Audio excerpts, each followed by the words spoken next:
Abhishek. Today we'll do the use of myths in modern literature.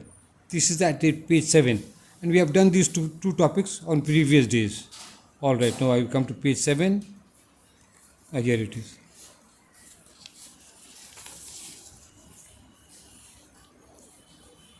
Question number should be given. Thank you, Abhishek.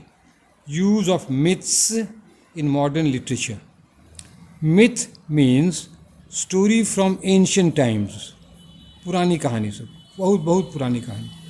These stories explain natural events.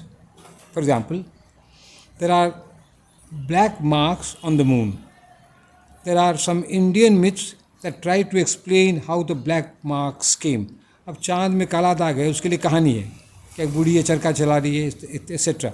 Man's landing on the moon has proved that myths are not true. वहाँ पर आदमी पहुँच गया चांद पर. अब ये साबित हो गया मिथ सब सच्ची बात नहीं है, खाली काल्पनिक कथा है. Now let us consider the use of myths in modern English literature. अब टॉपिक पर आइए. This literature is from modern literature, is from 1901 to 1939. Thank you, Abhishek. 1901 to 1939. In 1901, Queen Victoria passed away. इनका स्वर्गवास हो गया, she died, and the Victorian period ended. ये खत्म हो गया Victorian period. Her influence was over. उसका प्रभाव भी खत्म हो गया. In modern English literature, there is the influence of Charles Darwin and Sigmund Freud. इसका दोनों का प्रभाव पड़ा. Darwin's The Origin of Species, 1859, and The Descent of Man, 1871, shook man's faith in God. ये सब तारीख कितना याद नहीं हो ना, मत दीजिए.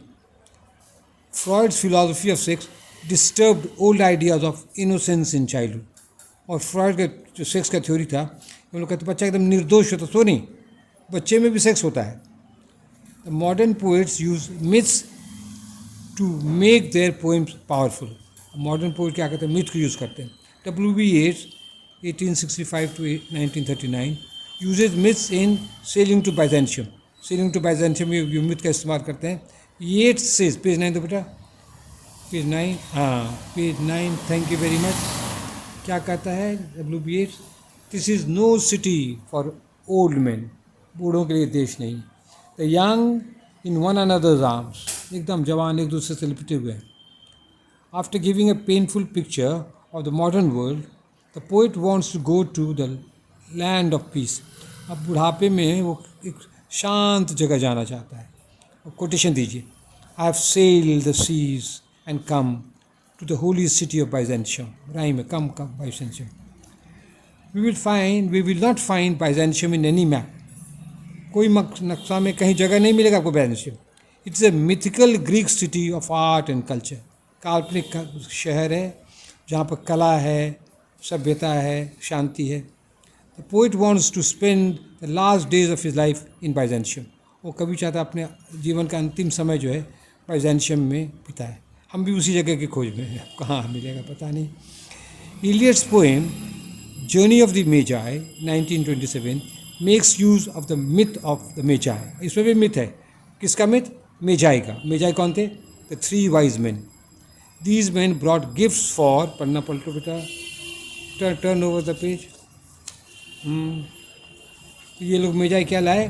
दे brought gifts for baby Christ. ईसा मसीह का जन्म हुआ तो वो इन बेबी को और अच्छा इन्फेंट क्राइस्ट, तो छोटा बच्चा उसी में उसको गिफ्ट लाया उसके लिए, baby Christ. From here has started the Christian convention of giving gifts on Christmas. और इसके बाद ही अब परंपरा बन गया है कि क्रिसमस में लोग उपहार देते हैं एक दूसरे को. Along with myth there is realism in journey of the Magi. इस पोएम में मिथ तो है ही, लेकिन रियलिज्म भी है. The poem shows the difficulties of those who change religion. जो क्या दिखाया जाता है कि जो लोग धर्म परिवर्तन करते हैं उसको कितना कष्ट होता है. और देखिए मिथ का और एग्जाम्पल देते हैं. More examples. In the end of the west end, Eliot makes use of a Hindu myth. ये हिंदू मिथ यूज़ करता है. The myth says that god Shiva lives in the Himalayas. Hindu में क्या मिथ है? क्या हिमालय पर्वत पर शिव भगवान रहते हैं. The waste land gets hope from the Upanishad and the Himalayas. उस कविता के अंत में क्या है, उपनिषद से और ये मिथ से क्या कहते हैं, उपदेश देते हैं T S. Eliot. Clouds were gathered over the Himavant, दत्ता देखिए ध्वम दम आता.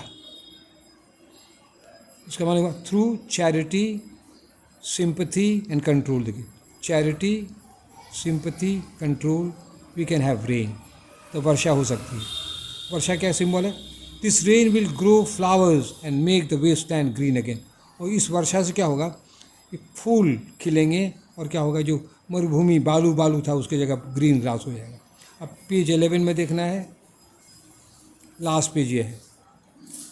To conclude, myth and religion are closely related. इन दोनों में काफ़ी घना संबंध है, मिथ में religion. Once a religion loses the believers, the religion becomes a myth. अब जब कोई धर्म में विश्वास करने वाला आदमी जिंदा ही नहीं रहा तो क्या हो जाता है, वो रिलीजन क्या हो जाता है, मिथ बन जाता है. For example, the Greek God Cupid was real for the Greek Romans. Romans के लिए ये गॉड सच था, रियल ही भगवान वो लोग मानते थे. Now the God of love Cupid is a myth. अब रोमन्स ही नहीं रहे तो ये जो गॉड क्यूपिड जो है वो काल्पनिक कथा हो गया है. In modern English literature, myths have a powerful influence.